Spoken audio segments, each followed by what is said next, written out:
जय Shri Krishna everyone, welcome back to my channel. Friends, आज के इस वीडियो में हम मोहिनी एकादशी व्रत कथा सुनेंगे। युधिष्ठिर ने पूछा, जनार्दन, वैशाख मास के शुक्ल पक्ष में किस नाम की एकादशी होती है? उसका क्या फल होता है? उसके लिए कौन सी विधि है?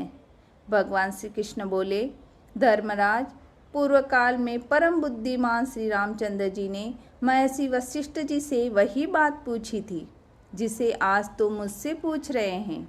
श्री राम ने कहा, भगवान, जो समस्त पापों का क्षय तथा सब प्रकार के दुखों का निवारण करने वाला व्रत में उत्तम व्रत हो उसे मैं सुनना चाहता हूँ। वशिष्ठ जी बोले, श्री राम, तुमने बहुत उत्तम बात पूछी है।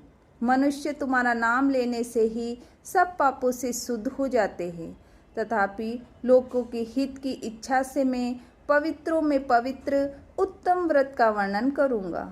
वैशाख मास के शुक्ल पक्ष में जो एकादशी होती है उसका नाम मोहिनी है। वह सब पापों को हरने वाली व उत्तम है।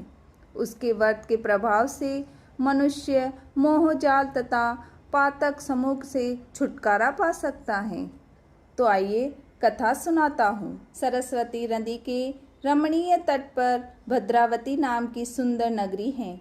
वहाँ तृतीमान नामक एक राजा था जो चंद्रवंश में उत्पन्न और सत्य प्रतिज्ञ थे।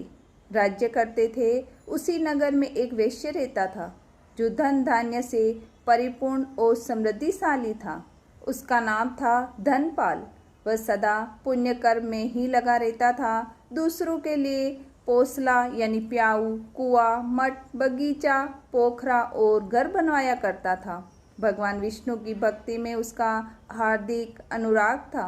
वह सदा शांत रहता था और उसके 5 पुत्र थे, सुमना, धुतिमान, मेघावी, सुकृत तथा दृष्टबुद्धि। दृष्टबुद्धि 5वां था। वह सदा बड़े बड़े पापों में ही संलग्न रहता था।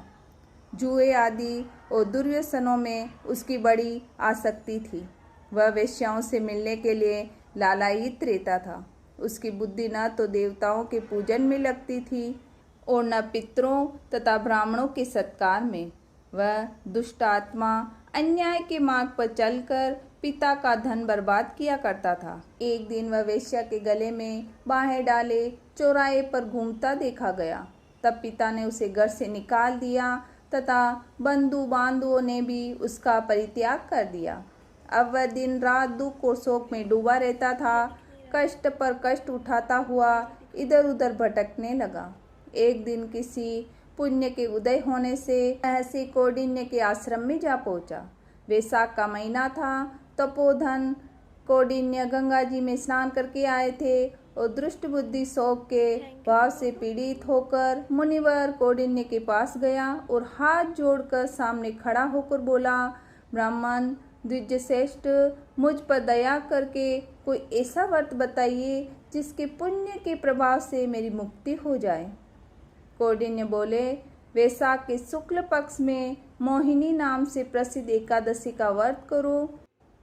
मोहिनी का उपास करने पर प्राणियों के अनेक जन्मों के किए हुए मेरु पर्वत जैसे महापाप भी नष्ट हो जाते हैं।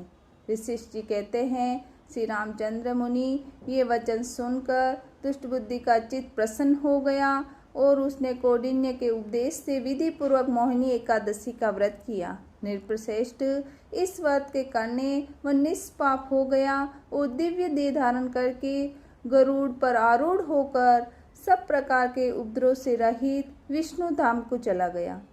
इस प्रकार ये मोहिनी का व्रत बहुत उत्तम है। इसके पढ़ने और सुनने से भी सहस्त्र गोदान का फल मिलता है। अगर आप मोहिनी एकादशी का व्रत करते हैं तो हमें कथा जरूर सुननी चाहिए और भगवान विष्णु की पूजा भी करनी चाहिए। मेरी सुनाई गई कथा अगर आपको अच्छी लगे तो वीडियो को लाइक करें, चैनल को सब्सक्राइब करें। मिलते हैं अगले वीडियो में। कथा सुनने के लिए आपका बहुत बहुत धन्यवाद।